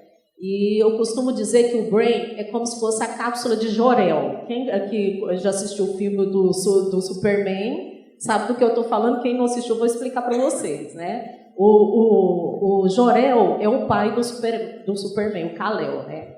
E em determinado momento, o planeta Krypton, que é da onde que vem o super-homem, ele está se desfazendo, ele vai explodir. Todos os recursos foram consumidos daquele país. Os kryptonianos acabaram com o país.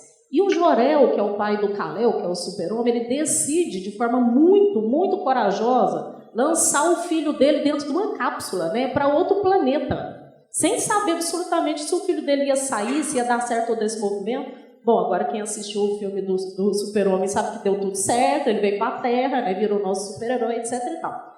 E o Brain é isso. O Brain é a cápsula de Jor-El, né? A Algar tomou uma decisão de lançar uma unidade de negócio fora da sua empresa tradicional, para que a gente tivesse processos distintos e uma certa autonomia para olhar para esse futuro, com orçamento blindado, novas formas de trabalho. E, obviamente, com muito alinhamento estratégico com a empresa, porque a gente não pode ficar construindo foguete para ir para a Lua se a Algar não quer ir para a Lua, pelo menos por enquanto não, né? Então, a gente precisa ter esse alinhamento, mas essa autonomia. E essa cápsula de Jor-El, que é o Brain, né? E eu costumo brincar que eu sou o super-homem, né, gente? Só brincadeirinha.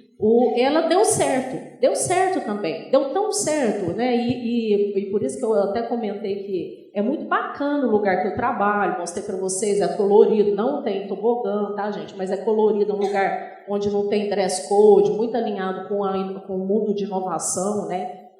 É bacana, sim, é bonito, mas não é esse o fim. O fim, de fato, é a gente se tornar ainda mais eficiente do que nós somos. A Algar Telecom, como eu expliquei para vocês, hoje é a empresa mais rentável do setor de telecomunicações, brigando com gigantes do setor. Gigantes multinacionais que têm bolso infinito. E como que a gente faz isso? Com processos que são extremamente eficientes. Como dar o próximo salto de eficiência? Essas novas formas de trabalho, onde não tem hierarquia, elas são, de fato, muito mais eficientes. Porque a empresa ela faz investimentos de forma muito mais assertiva. Antes da gente lançar massivamente produtos no mercado, onde a empresa investiria alguns milhões, A gente, no processo de desenvolvimento desse produto, a gente foi para o mercado, a gente ouviu o nosso cliente, a gente consegue aprender com esse processo de ouvir e evoluir o nosso produto até um momento que, quando a empresa decide investir, ela tem certeza das variáveis. Não é uma planilha que está falando o resultado que aquele investimento vai dar. A gente foi testar essas variáveis na prática no mercado. Além disso, o fato da empresa não ter hierarquia, a gente não tem departamento, faz a empresa ficar muito mais ágil. O que acontece na criação de novos negócios, novos futuros? Normalmente, esses negócios e novos produtos são criados nos departamentos das empresas. Uma empresa grande, né, como a Amor, a Algar, tem inúmeros departamentos, né? Área de comercial, área financeira, marketing, assim vai, engenharia, TI, etc. e tal. Quando isso é feito splitado, dividido na empresa, começa a acontecer desalinhamentos. Desalinhamentos que dificultam a evolução daquele novo negócio. E mais do que isso, faz com que um projeto que talvez pudesse ser conduzido em 4 meses, ele leva 8 meses para ser conduzido, porque precisa ficar as idas e vindas, né, entre os departamentos. Nessa nova estrutura não tem nada disso. Está todo mundo sentado na mesa, todo mundo que precisa, do ponto de vista do know-how, para desenvolver aquele projeto, para gerar valor para o cliente, as coisas são feitas de fato, colocando o cliente no centro, partindo do nosso principal ativo, que é o cliente. Se a gente não tiver cliente, a gente não tem nada, né? E todos imbuídos de gerar valor para o cliente e não mais para o seu departamento. Isso é muito transformador para os times crescem. Aquela questão da decisão, que inclusive foi citada hoje do líder, ela fica muito mais tranquila, porque o seu time vai tomar decisões melhores, né? Desobriga, né, assim, um pouco o líder de estar sempre tendo que tomar decisão. Então, é transformador para a organização. Depois de 2 anos da existência do Brain, a Algar Telecom tomou a decisão de tombar toda a sua estrutura para esse novo modelo. A gente já começou a jornada desde outubro do ano passado. Hoje nós já temos aproximadamente 300 pessoas trabalhando nesse novo método. A empresa tem 4.000 associados ao braço de telecom e a gente vai virar a empresa em 3 anos para esse modelo onde não tem mais hierarquia. Todo trabalhando, times pequenos, gerando valor para o cliente. Maravilha, excelente, Zaima. Domingos e André também, tá? E aí um vai complementando o outro. Um outro desafio que a gente tem nas famílias empresárias é que, com o passar das gerações, o apetite a risco das novas gerações ele vai reduzindo. Talvez em função do que já foi construído, né?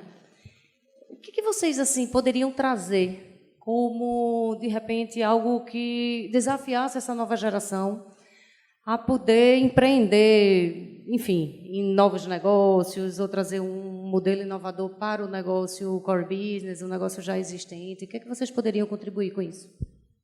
Bom, deixa eu tentar contribuir com as novas gerações, né? Qualquer novo negócio, quando ele vai ser construído, né, ele precisa de uma dose de audácia, né? Você precisa empreender, e não é por outra razão que o nome é esse mesmo, e empreender significa que pode dar certo e errado. E as dores do empreendedor, André comentou, né, ficou 3 anos sem salário. Nós chegamos a ficar 6 meses só, tá, André? Então não sofremos tanto, não. A gente sofre, a gente aprende na pele, e normalmente, né, o empreendedor fundador, ele não quer, talvez, que a próxima geração sofra como ele sofreu, né? Então ele tenta criar um ambiente de maior conforto.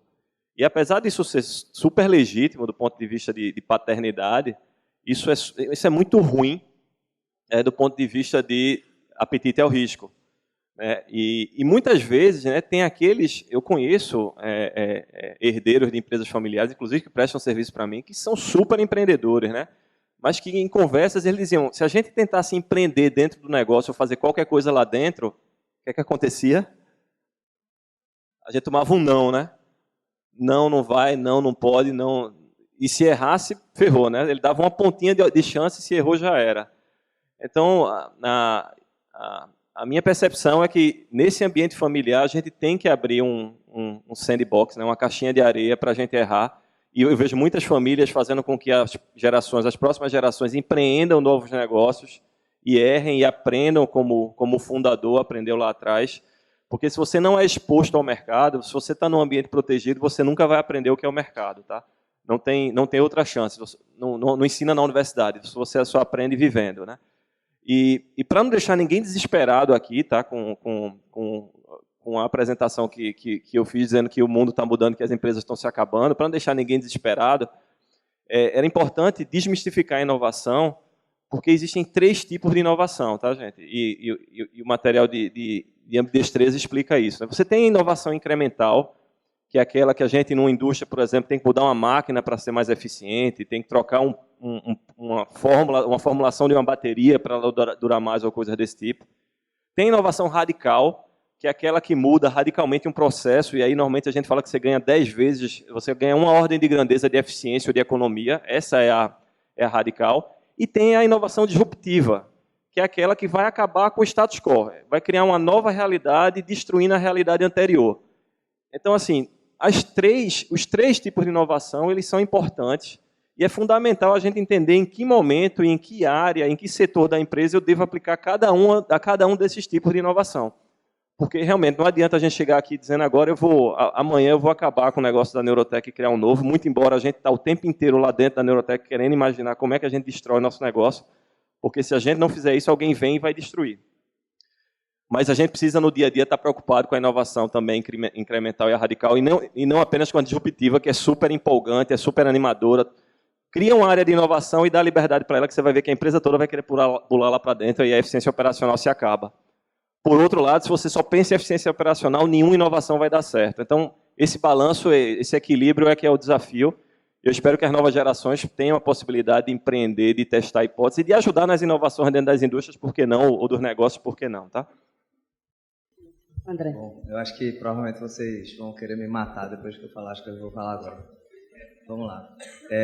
Primeiro, pegando mais leve, contar a história do nosso primeiro investidor, né? Nosso primeiro investidor é uma empresa chamada Naspers, que mais recentemente mudou de nome para Prosus. Essa empresa, anteriormente, era o equivalente ao que é hoje a Rede Globo, na África do Sul. Certo?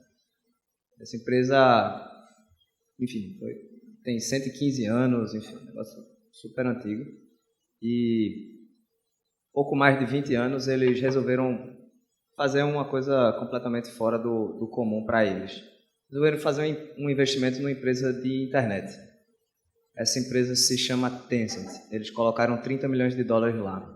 Hoje esses 30 milhões de dólares valem 140 bilhões de dólares. Certo?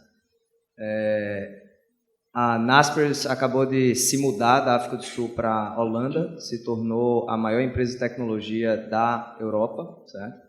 Fizeram o IPO deles na semana passada e, enfim, de um dia para a noite valorizaram o negócio em mais 40 bilhões de dólares. Certo?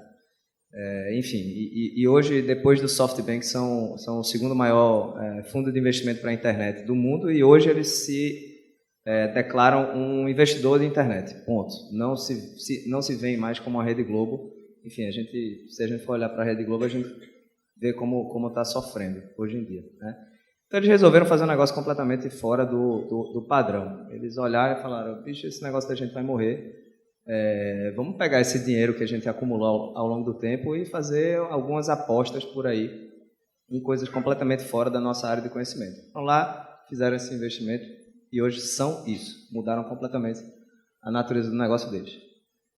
Olhando agora para in loco, né, e um pouquinho para mim também, sinceramente, eu acho que a vida é muito curta para não correr risco.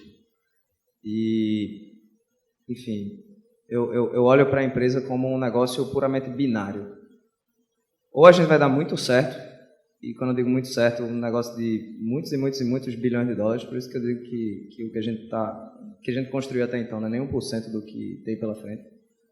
Ou a gente vai dar completamente errado. E eu vivo tranquilo com a possibilidade da empresa quebrar a qualquer momento. Trazendo para o lado pessoal, eu também adoto um modelo de pensamento talvez um pouco arriscado, mas divertido. Se eu acabar o mês com algum dinheiro na conta, eu vou gastar tudo. Eu não tenho absolutamente nenhuma reserva de capital. E não quero ter, porque eu quero estar vivendo numa situação de risco 100%. ou essa empresa dá certo, ou dá certo e acabou-se. Certo? Crianças não façam isso em casa. Mas, enfim, eu acho que isso me deixa numa situação de desconforto constante. E eu acho que esse desconforto é importante para que a gente seja instigado e forçado a ter que buscar um novo. Dentro da empresa, por exemplo, na semana passada eu estava em reunião do conselho e a gente estava decidindo como é que a gente vai matar o nosso primeiro produto, que hoje é responsável por 70% do faturamento da empresa. Eu quero matar esse produto. Por quê? Porque não é o que vai levar a gente lá para frente. E a gente vai começar a matar pouco a pouco, porque a gente está apostando no próximo, certo? Esse produto tem 5 anos de mercado, está crescendo super bem, super saudável, um negócio com margem de 95%. Enfim, nos últimos 5 anos tem um CAGR aí de 100% de crescimento ano sobre ano, mas não é o que vai levar essa empresa para onde ela precisa ir, então a gente vai matar. E vai já para o próximo, que já está começando a ganhar atração, certo? Se a gente não viver se provocando e se colocando nessa situação de desconforto para buscar qual é a próxima grande onda, a gente sabe que em algum momento essa empresa vai morrer, certo? Então, enfim, por exemplo, o que é que a gente está começando a atacar agora, certo? O calcanhar de Aquiles dos gigantes de tecnologia, Google, Facebook, Amazon, aqueles concorrentes todos que eu falei. São gigantes. Google é uma das empresas que tem das maiores reservas de capital no mundo, certo? A Apple recentemente repatriou 250 bilhões de dólares que estava na Irlanda e Trump deu um benefício fiscal para os caras trazer de volta para os Estados Unidos. Olha quanto dinheiro essas empresas têm. Recentemente, no Japão, as empresas, foi colocada uma lei para forçar as empresas a mexer o dinheiro delas, porque a economia está estagnada e tem um monte de dinheiro no caixa dessas empresas. Então, a realidade é que o mundo está em movimento, sempre. O mundo está mudando cada vez mais rápido. Semana passada eu estava na conferência anual da Naspers e a palavra mais utilizada por todos os palestrantes foi: o mundo está mudando, e está mudando muito rápido, certo? Então, se vocês não ficarem se colocando numa situação de desconforto o tempo inteiro e questionando o negócio de vocês o tempo inteiro, o negócio de vocês vai morrer, vocês só não sabem quando ainda, certo? Eu tive, há uns 2 meses atrás, na Federação da Indústria do Ceará, e aí, depois que eu saí de lá, uma família me chamou para conversar um pouco, porque eles eram uma empresa familiar. E, apesar de genro, né, eu sou considerado da 2ª geração, porque pela história, né, estou desde 19 anos namora, então é uma história de muito tempo. E as pessoas querem ouvir, e às vezes o papel do genro é interessante, porque você não é filho, está genro, você acabar o casamento, não é mais genro. Isso é uma posição ótima, você e vai levando, e é uma posição confortável para observar a família, né? Então, eu fui educado empresarialmente por Edson Moura, que é um cara que corria o risco de lascar. Ele, na realidade, não sabia nem que estava correndo risco. Ele era tão ousado que não sabia que estava correndo risco. Eu sou engenheiro mecânico e, quando eu entrei, eu comecei na área industrial e fui indo para a área financeira. E terminei como vice-presidente financeiro, junto com Edson, Pedro e Sérgio, cada um com uma função. Mas a gente sempre naquela linha de tentar segurar, porque o Dr. era o cara que empreendedor. E era importante a gente fazer o nosso papel, o contraponto, né? Era a questão da ousadia, a paixão, com o sistema de gestão, fez com que a gente chegasse inquestionavelmente a uma empresa de sucesso hoje. O que não garante nada que a gente será de sucesso daqui para frente, né? Mas aí, conversando com essa família empresária, eu passei 2 horas com ele. Estava lá o pai, a mãe, uns filhos. Eles passaram 2 horas só falando deles. Não, porque meu irmão mais velho, meu tio, meu sobrinho, não sei o quê. Eu fiquei ouvindo aquilo e eu olhei para eles: vocês estão pensando que isso aqui é uma capitania hereditária? Quem deu esse reinado para vocês foi o consumidor. Alguém de vocês, seu avô, seu pai, fez alguma coisa bem feita e as pessoas compraram o produto de vocês e vocês ficaram ricos. Mas vocês não são donos disso aqui, não. Quem deu o reinado, tira. Vocês estão achando, meu irmão, não sei o quê, isso aí vai lascar tudo junto, vai morrer todo mundo abraçadinho e vão ficar pobres. Porque, pelo jeito que vocês estão aqui, vocês estão ferrados. Ou vocês entendem que quem deu o reinado para vocês foi o consumidor, ou vocês estão liquidados. E para vocês continuarem o reinado, vocês têm que se redescobrir para ver se estão conseguindo atender o consumidor de novo. Ou o varejista, ou o atacadista, sei lá, a cadeia de valor de vocês. Então, essa coisa é muito importante. Quando eu vejo hoje na Moura, a gente discute muito governança, não sei o quê, sucessão, blá, blá, blá, blá. E me dá um certo desconforto isso, que eu digo, ó, a gente está burocratizando demais. Apesar de que eu entendo que nesse processo tem que acontecer isso. Mas é extremamente baixa tesão. Meu Deus do céu. Reunião, governança, não sei o quê, bezechê, bababi, bababó, e lá vai, papel, e conselho, não sei de quê, e acordo, não sei de quê. Meu amigo, é muito papel. Se a gente fosse isso na época do Dr. Essa, a gente não tinha chegado a lugar nenhum. A gente ia vender hoje assim a gente vende hoje 8 milhões de bateria, está indo para 10. A gente ia vender hoje umas 500 mil, se a gente fosse naquele processo burocrático. Então, buscar esse equilíbrio é importante. Eu entendo que tem que ter, eu não sou contra o processo. Eu entendo que tem que ter governança, como eu disse a você, olho no caixa, o caixa é o rei, o cliente é o rei, o caixa é o rei, sem caixa o cara não faz nada. Mas assim, se você ficar só nisso, não se vende bateria não se vende produto não. Não vai atender o consumidor lá na frente não. O reinado acaba, porque quem deu o reinado toma. Basta aparecer uma Netflix do setor e tchum, toma todo mundo, como vai acontecer com a Rede Globo, não tenho dúvida, é uma questão de tempo. Né? E vai acontecer com o shopping center, com o supermercado, por aí vai. E aí como é que a gente vai escapar? Só escapa quem conseguir olhar para o consumidor, entender, e resolver a governança, e resolver a sucessão, e resolver o caixa. É complexo o negócio. Mas o papel mais importante na empresa, eu não tenho dúvida, é o mercado. Acertou o mercado, acertou o que o consumidor quer, resolve todos os problemas da empresa. Eu estou com um monte de perguntas aqui. Gostaria muito de... Mas eu acho que a gente tem que incluir os participantes, né? Eu acho que, assim como eu devo estar aqui querendo fazer várias, devem ter vários de vocês aí querendo... Então, sintam-se à vontade agora para começar a fazer. Roberta. Aí, Zaima, a gente vai respondendo e vai vendo conforme vai surgindo isso. Olá, meu nome é Roberto, sou presidente do Ligue Mulher. Queria primeiro agradecer o convite, parabenizar o painel, André, Domingos, Paulo, Zaima e Marisa como moderadora. Está de parabéns, porque a gente viu a foto e viu o filme, e isso é muito rico. Tem que ter cabelo branco, tem cabelo preto. Mas é sério, então eu acho que essa composição ela é muito rica nessa troca. A minha pergunta, já que isso é uma conversa, né, um ambiente para falar de governança, né, e aí futuro das empresas do futuro, mas dentro desse contexto, e vem em linha com a fala do Paulo, e que eu pergunto, né? Então, você mencionou, Zaime, esse processo dos squids, né? Eu acho que é esse o nome. Perfeito. Como é que a gente trata, qual é esse equilíbrio da governança? Porque a gente sabe que a governança, eu estou falando governança de processo, ela vem para evitar riscos, perdas, fraudes, etc., e você permite, né, e também foi falado anteriormente, que o Spotify, você tem as equipes que sobem quando tu vê, está no ar, e se deu certo ou errado, a gente só vai ver depois que foi para o ar.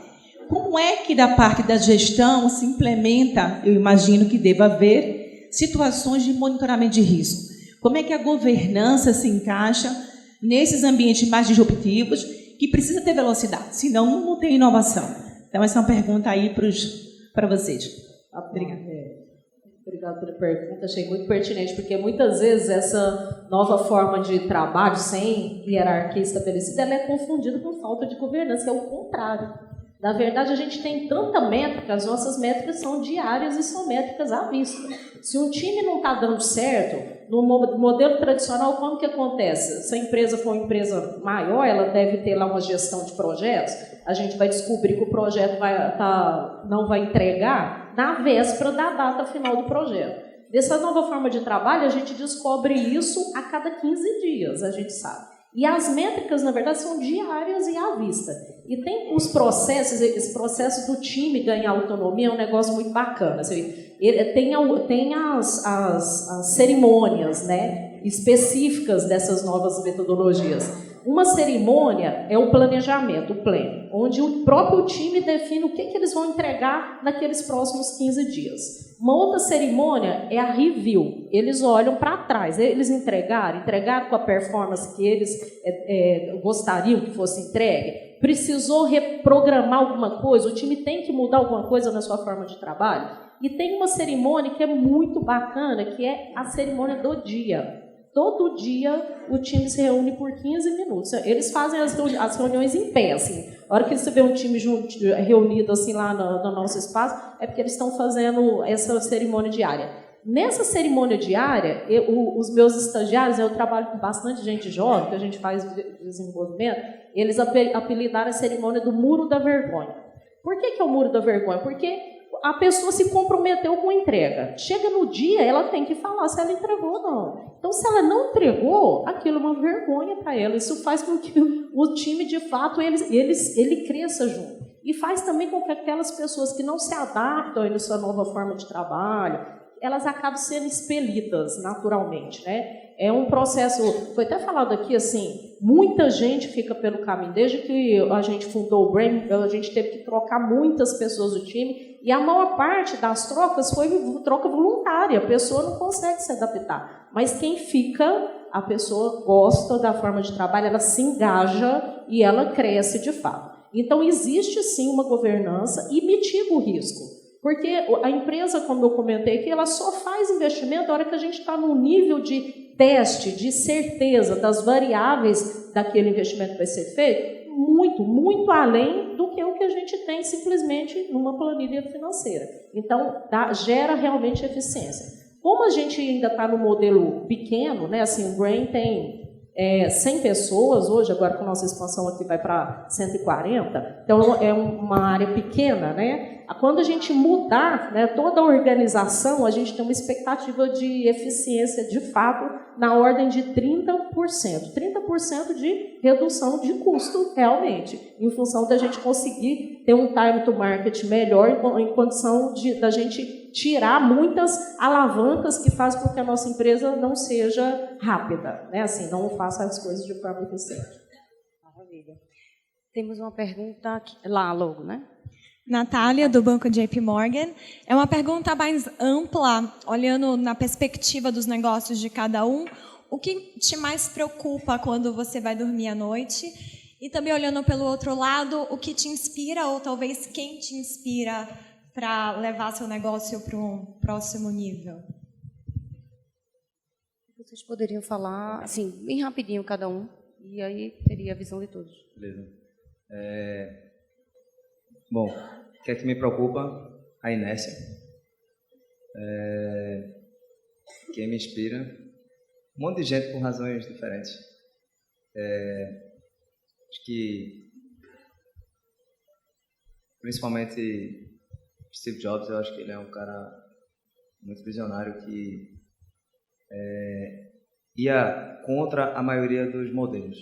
Ia contra a maioria dos frameworks, ia contra a maioria das fórmulas que se criava para virar uma empresa inovadora, você tem que fazer isso aqui. Não, velho. Vamos fazer esse outro negócio. E muito porque ele olhava para o que estava se criando ali dentro daquela empresa como arte. E todo o resto, toda essa bullshitagem de... enfim. O relógio. Olha, a tecnologia dando defeito nas coisas. Toda essa bullshitagem da métrica, do número, do não sei o que, era simplesmente visto como uma consequência daquela arte sendo bem feita e acabou-se. Eu prefiro pensar dessa forma. Não sou muito paranoico com os números. Eu olho para eles como consequência do trabalho e focar em fazer um trabalho bem feito. Falando de inspiração, assim, o que me inspira hoje é olhar para frente e ver que o que a gente está fazendo lá na empresa é só o começo de uma revolução que não tem... Não, mas o relógio não, estou sem relógio. Sem relógio. Celular tá bom, talvez. Olhar para frente e ver que o que a gente fez é muito pouco e que tem muito para fazer. Assim, a matéria-prima para essa revolução que a gente está falando aqui são os dados e a gente acha que... A gente acha não, a gente sabe que a humanidade tem gerado dados de forma alucinante, só que ela está só arranhando a casquinha, porque quando a gente fala internet das coisas, aí é que a gente vai ver o jogo de verdade de dados, tá? Porque essas coisas só têm uma razão de existir, que é gerar dado e informação. Então, eu fico muito motivado quando eu olho para frente e imagino um mundo totalmente desconhecido, onde o que a gente tem feito pode ser um ativo importante para tornar o mundo melhor e mais previsível, né? Então, isso é o que, olhando para frente, isso é o que me inspira. E medo eu já tive muito no passado, de fracassar, de dar errado, de não achar o caminho, mas empreender é isso e a gente se acostuma, e confesso a você que hoje eu não me preocupo muito com isso, não. Eu acho que a gente, se preocupar, a gente perde tempo. Então, é isso. Bom, o que eu receio mais é que a gente vive num país de 200 milhões de pessoas, a gente tem um país extremamente desigual, e que essa disrupção tecnológica, essa coisa do digital, esses avanços todos, com esse povão sem estudar, sem ter acesso a conhecimento, pode criar um gap ainda maior. A gente pode criar um abismo entre uma sociedade que teve a oportunidade de estudar, de conhecer as coisas lá fora, de ler, de ter acesso a todo esse conhecimento, e o cara que está curtindo o celular, passando no WhatsApp, brincando no Facebook, no Instagram, mas ele não se apercebe daquilo, ele não vai conseguir tirar proveito daquilo, ele quer apenas surfar aquela onda, porque está na moda, mas pode criar uma grande disrupção e a gente ter um problema cada vez maior no Brasil, já que a gente não consegue inserir esse público nesse contexto.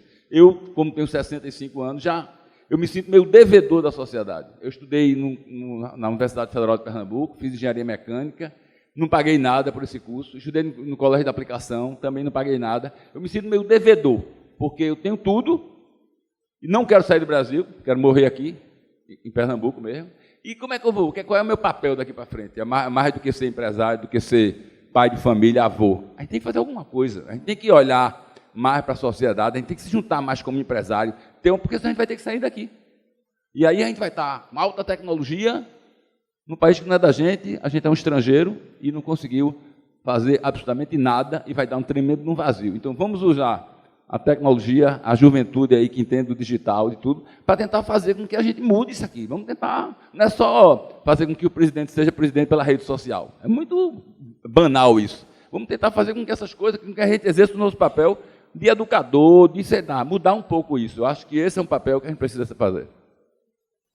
Bom, o que me inspira é poder ter a chance, na verdade, a oportunidade de criar o futuro. Hoje foi muito dito aqui que o futuro não é previsível e não é mesmo, né? Mas a gente tem uma ideia, né, de que a gente está vivendo uma transformação muito, muito veloz, não só da tecnologia, mas da sociedade. A gente vai, de fato, viver novos mundos, né? Carros autônomos, inteligência artificial, e possibilidades de catástrofe digital, eventualmente, como foi dito aqui, com a invasão da nossa privacidade. Mas o que me inspira é poder, de fato, criar esse novo futuro. Né? Assim, eu estou numa empresa de tecnologia que permite que isso seja feito. E aí eu quero dar um recado para vocês, empreendedores. Né? Isso só é possível porque os donos da empresa acreditam nisso. Né? Hoje, no Conselho do Brain, é uma unidade totalmente apartada, no Conselho do Brain estão sentados os 3 principais acionistas do grupo. O Dr. Luiz, com os seus quase 90 anos, né, ainda muito nativa, instigando a todo momento que coisas diferentes e novas sejam feitas dentro da organização. O filho dele, o Luiz Alexandre, que é o presidente do conselho, e a Eliane Garcia, porque o que a gente está fazendo ali é mudar a nova forma de trabalho, como valorizar, como atrair talentos nesse novo mundo. Ela está ali para que a gente possa ter um espectro de teste, né, de possibilidades novas, para que a empresa fique sempre muito atrativa para novos associados. Excelente. Temos outra pergunta aqui. Oi, Sabrina, sou do Grupo Armação Hotéis.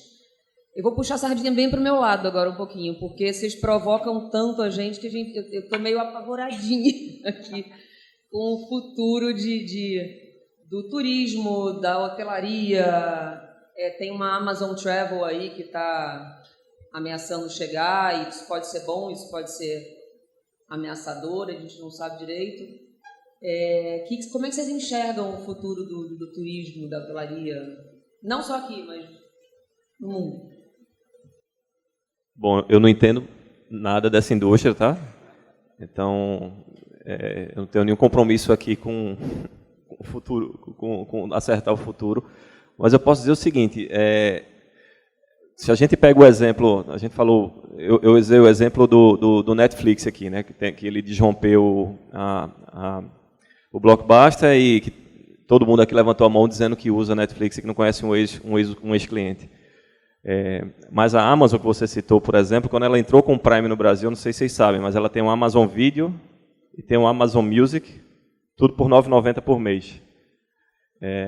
Então, se ele for competente em executar isso, pode ser que daqui a alguns anos a gente diga, vocês lembram lá do Netflix no passado, ou vocês lembram como era legal usar o Spotify? Eu acho que independente do setor que você está, você tem que estar preocupado mesmo. Agora, a preocupação não pode gerar uma inércia.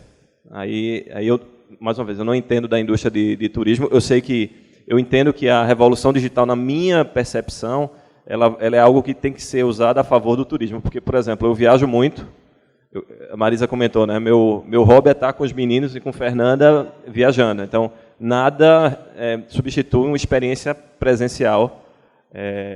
E cada vez mais a gente vai estar buscando experiências nesse mundo digital. Isso é que vai fazer o link com o mundo real das pessoas. Então, se você tem um negócio de turismo e você consegue prover isso para esse público, talvez seja uma saída. Ótimo. Temos outra pergunta aqui, né, Mariana? Isso. Eu acho que o painel foi super inspirador. Na verdade, o dia de hoje, como um todo, foi super inspirador. Para me apresentar aqui, eu sou filha de Paulo Salles, Mariana. Pergunta para ele, né? Mas o que me inspirou a fazer essa pergunta, e eu acho que meu pai acabou de fazer até um link com o que eu vinha refletindo, é que o dia de hoje foi super inspirador. A gente falou muito sobre tecnologia, obviamente, mas mostrando que, na verdade, o que deve predominar são as pessoas por trás das tecnologias, as pessoas às quais a tecnologia serve, né? Então, no final, a gente falou muito sobre gente. Falamos também de liderança adaptativa. Desde o primeiro painel, as pessoas falaram na importância do líder preocupado com diversidade, com inclusão, com olhar para o futuro, o criador de um ambiente de confiança para gerar colaboração, para gerar criatividade. E aí, a minha pergunta nós, meio empresarial, aparentemente conscientes da importância dessas mudanças de comportamento, de mindset, qual é a nossa responsabilidade de influenciar as esferas públicas nesse tipo de mudança e pensamento? Porque, infelizmente, não é esse tipo de liderança que a gente tem visto, não só aqui no Brasil, mas no mundo. Então, qual é o nosso papel na conscientização das outras esferas da sociedade, ampliando esse contexto, saindo desse meio empresarial para olhar para o país, para olhar para o mundo?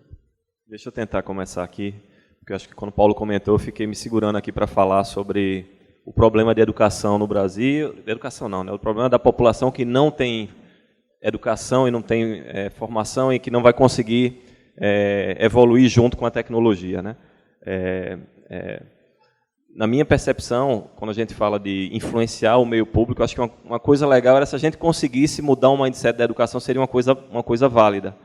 Porque hoje, por exemplo, se fala muito em desemprego no Brasil, né? O desemprego está estourando aí. Mas o André falou que ele tem 100 vagas em aberto. Eu tenho 30 vagas em aberto. Aqui no Posto Digital tem mais de 1000 vagas em aberto. Então, assim, não falta emprego. Falta gente boa ou gente qualificada para o que existe de demanda real.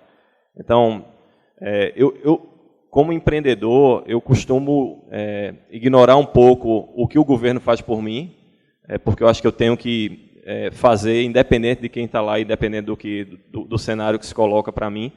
Mas eu acho que se a gente pudesse, né, aproveitando o que Paulo falou, influenciar de alguma forma para a gente ter um tipo diferente de direcionamento estratégico para vários setores, a educação é um exemplo, eu acho que faria já a diferença. E vou citar uma iniciativa, tá? O Porto Digital, junto com o César, criou uma iniciativa de um treinamento super rápido para a pessoa estar codificando em semanas, né, em meses.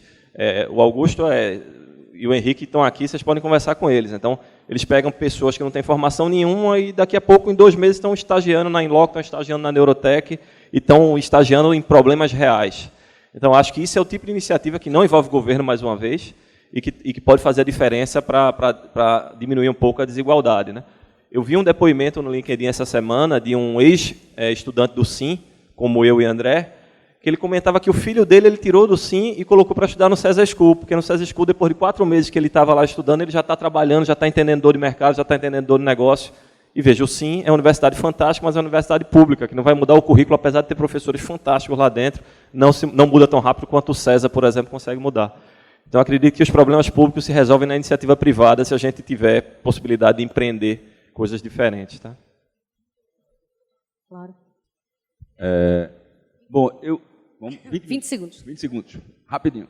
Não, é o seguinte, uma frase que eu vi de um líder, de um CEO, ele diz assim, o papel do CEO é provocar desequilíbrio quando há equilíbrio e equilíbrio quando há desequilíbrio. Para mim, isso é um negócio fantástico. Então, quando eu falo dessa questão da governança, viu, Roberto, que ela fica ali me xingando, não é da deficiência da governança, mas o que eu reclamo da governança como um ator externo, como se não existisse o resto da empresa. Você tem um departamento financeiro, contabilidade, produção e governança. Tem que ter um equilíbrio disso tudo para a gente buscar. Não pode ser uma atuação assim imperial, como se fosse tem que assim, ser um meio, né? Não um fim. Né? Exatamente, para poder ir andar no ritmo da empresa. Perfeito. Pessoal, eu adoraria continuar. Realmente, eu acho que a gente tem muito mais aqui para falar. Mas, para que a gente cumpra o horário com vocês, vamos precisar encerrar o painel, infelizmente. Agradeço demais a todos vocês, foi excelente. Esperamos fazer vários outros, que eu acho que foi bem interessante. E a todos vocês aqui presentes. Muito obrigada, pessoal.